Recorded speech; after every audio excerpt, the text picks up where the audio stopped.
Hello students. Students, today I want to discuss on topic caste and its role in Indian politics. So before starting the topic caste and its role in Indian politics, I just want to make two very important points for our interactions. That is, पहला तो मैं ये point बोलना चाह रही हूँ कि आपको अगर कभी इस टॉपिक से रिलेटेड कोई डाउट्स है, कोई क्वेरीज है, आप you can always come back to me and you can write to me, you can comment me and give your inputs. Secondly, students, if you have any suggestions, कोई भी suggestions हो आपको इस topic से related या इसी से inter related कोई टॉपिक से related, if you have any suggestions, I am always open up for that suggestions also. So let us begin with the topic caste and its role in Indian politics. So how do you define caste? First of all, how do you define caste? हम caste को कैसे समझते हैं? Caste क्या है? तो जाति एक social construction है, एक social category है जो डिसाइड कैसे की जाती है बाय बर्थ ओनली.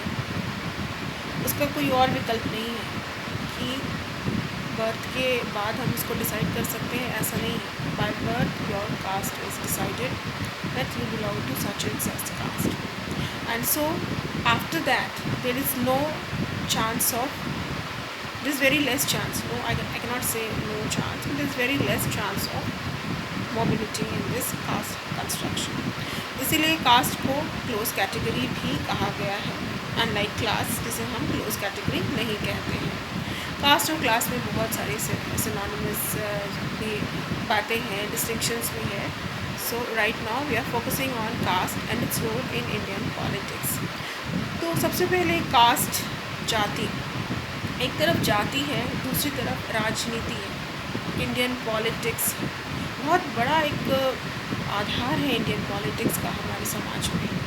जैसे भारतीय राजनीति की बात आती है, हमें लगता है कि अब भारतीय राजनीति है बहुत पॉलिटिकल होगा, और कास्ट का तो रोल इतना ज़्यादा रैम्पेंट रहा है हमारे समाज में. अगर हम हिस्टोरिकल ट्रेजेक्ट्रीज ऑफ कास्ट देखें तो हिस्टोरिकल ट्रेजेक्ट्रीज ऑफ कास्ट में भी ये दिखता है कि जो डिस्ट्रीब्यूशन ऑफ पावर है और मटेरियल रिसोर्सेज का जो आधार रहा है कॉलोनियल पीरियड में भी, उसका सेंट्रल पॉइंट रहा है कास्ट. अगर हम नेशनल स्ट्रगल को देखें तो नेशनल स्ट्रगल भी जो अगेंस्ट द इम्पीरियल पावर रहा, वो भी इस्टेब्लिश, उसमें भी ये कास्ट क्लास जो हेजिमोनी है उसको इस्टेब्लिश करने की कोशिश की गई. तो जो हिस्टोरिकल बैकग्राउंड है, जो पृष्ठभूमि है, वो भी हमें कास्ट के होने का एहसास दिलाती है, कास्ट डिस्क्रिमिनेशन होने का, कास्ट डिस्टिंक्शंस होने का एहसास दिलाती है. तो कास्ट का एक बहुत बड़ा आधार हमें टाइम इमेमोरियल से, कॉलोनियल पीरियड से ही देखने को मिलता है. आज के समय तो बहुत ही रैम्पेंट है कास्ट और उसकी जो इन्फ्लुएंस है इंडियन पॉलिटिक्स में.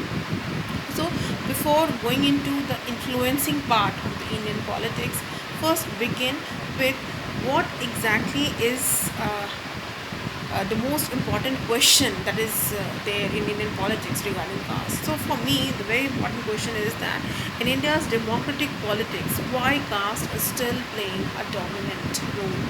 Still today it is playing a very dominant role, और हम लोग बहुत ज़्यादा उसको उस चीज़ को लेकर के परेशान होते हैं, और हम समझने की कोशिश करते हैं कि क्यों ऐसा हो रहा है, और इतना ज़्यादा कई बार नेगेटिव उसका असर हो रहा होता है. वोट बैंक की राजनीति हो रही होती है, वोट बैंक पॉलिटिक्स हो रहा होता है, बहुत कुछ नेगेटिव भी हो रहा होता है कास्ट के जो इन्फ्लुएंस है पॉलिटिक्स के पे. और हर जो पॉलिटिकल लीडर हैं उस कास्ट को, जिसका बहुत बड़ा वोट बैंक है, उसको मोबिलाइज़ करने की कोशिश कर रहे होते हैं.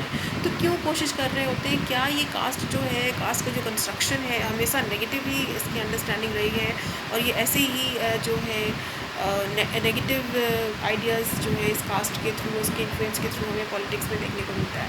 ऐसा नहीं है. अगर हम इस कास्ट के पॉजिटिव डायमेंशन की बात करें, पॉजिटिव अंडरस्टैंडिंग की बात करें, तो बहुत जो इम्पॉर्टेंट डेवलपमेंट इसमें आता है वर्क का, वो है रजनी कोठारी का, जिन्होंने कास्ट इन इंडियन पॉलिटिक्स जो कि किताब थी 1970 में पब्लिश हुई थी।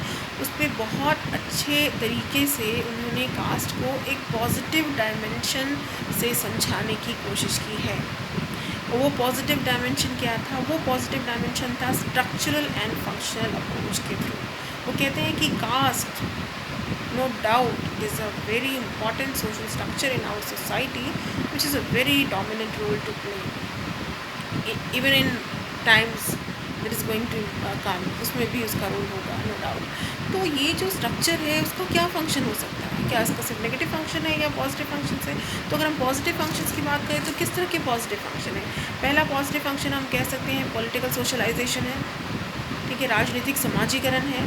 दूसरा जो है पॉलिटिकल मोबिलाइजेशन है, राजनीतिक लामबंदी है। तीसरा हम कहते हैं पॉलिटिकल इंस्टीट्यूशनलाइजेशन है, दैट इज़ राजनीति का संस्थाईकरण है। तो ये जो कास्ट है इसका इतना जो पॉजिटिव रोल आ रहा है सोशलाइजेशन का, सोशलाइज कर रही है लोगों को कि किस तरह से जो कौन से कास्ट हैं उनका इम्पॉर्टेंट रोल आज समाज में जो धीरे धीरे डेवलप हो रहा है, कौन से कास्ट हैं जिनका जो डायनेमिक्स है वो मोबिलाइज़ करने की डायनेमिक्स उनमें ज़्यादा हैं और आगे चलकर उससे बहुत फ़ायदा हो सकता है इंडियन पॉलिटिक्स को। और किस तरह से कास्ट एक संस्था के रूप में भी काम कर रही है, एक आइडेंटिटी के भी रूप में काम कर रही है, जो हमें आने वाले समय में भी उस आइडेंटिटी को दर्शाती रहेगी, हमारी आइडेंटिटी को। तो रजनी कोठारी ने अपने जो इम्पॉर्टेंट वर्क हैं कास्ट इन इंडियन पॉलिटिक्स में, उन्होंने ये कहा कि it is not politics which is getting influenced by caste, but it is other way around, that is it is politicization of caste। that is कि ये राजनीति जाति से प्रभावित नहीं हो रही, बल्कि ये जाति का राजनीतिकरण हो रहा है। और जाति का जो राजनीतिकरण हो रहा है ये एक पॉजिटिव डायमेंशन है, ठीक है। और इसीलिए यहाँ पे पॉजिटिव डायमेंशन बताते हुए वो कहते हैं कि वो इंटीग्रेटिव एस्पेक्ट लेके आता है, वो सेकुलर एस्पेक्ट लेके आ रहा है। कास्ट जो है वो हमेशा जो है नेगेटिव डायमेंशंस लेके नहीं आ रहा, और हम हमेशा नेगेटिव डायमेंशन से उसको अगर हम ना समझें तो बेहतर होगा। क्योंकि अगर हम गांधी के वर्क में भी देखते हैं तो कास्ट को उन्होंने जो पूरी संस्था है उसको एक पॉजिटिव ही बताया है और कहा कि वो एक इंस्टीट्यूशन है, और पूरी तरीके से अगर हम उसको ख़त्म कर दें तो हम सोशल हार्मनी को नहीं बचा पाएंगे, और एक जो संस्था है, जो एक आइडेंटिटी है, पूरी तरह से विलीन हो जाएगी। तो क्या ये जो कास्ट की जो आइडेंटिटी है it is always a negative construction, ये अभी भी हमें समझने की ज़रूरत है। तो मैं एक बहुत ही इम्पॉर्टेंट जो अंडरस्टैंडिंग है रजनी कोठारी के वर्क से, जिससे मैं काफ़ी प्रभावित हुई, वो मैं पढ़ना चाहूँगी। When politics draws the caste system into the web of its organization, it finds material for its articulation, and when caste makes politics its sphere of activity, caste gets a chance to assert its identity and to strive for position. The relationship between caste and politics is basically a relationship for the specific purpose of organizing public activity। ये जो मैंने quotation लिया है ये रजनी कोठारी के work से है cast इन Indian politics पे।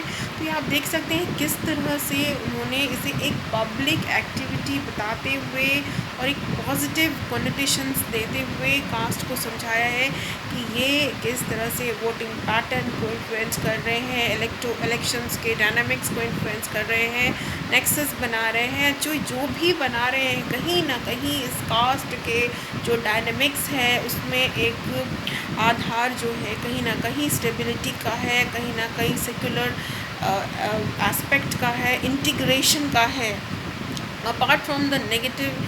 और हर संस्था, हर आधार, हर चीज़ों में नेगेटिव तो एस्पेक्ट होते ही हैं। और कास्ट जिसके रोल को अब तक हमने सिर्फ एक वॉलेंस के संदर्भ में, एक एक्सप्लॉयटेशन के संदर्भ में, एक सबऑर्डिनेशन के संदर्भ में, एक जो है आइडेंटिटी क्लैश के संदर्भ में समझने की कोशिश की है।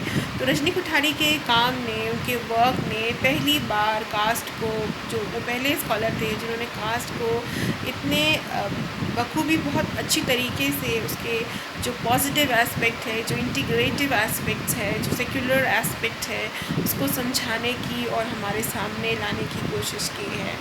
तो students, please read Rajni Kothari's work on caste in Indian politics and to come back to me. And again, in my next video, I will definitely talk on how, apart from these positive dynamics of caste, what are the negative dynamics of caste, and how does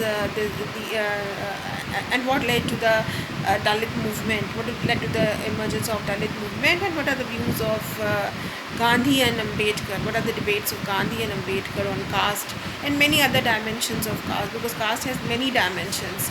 So it cannot be completed in just one lecture, so it needs more and more time framework. So thank you, have a good day.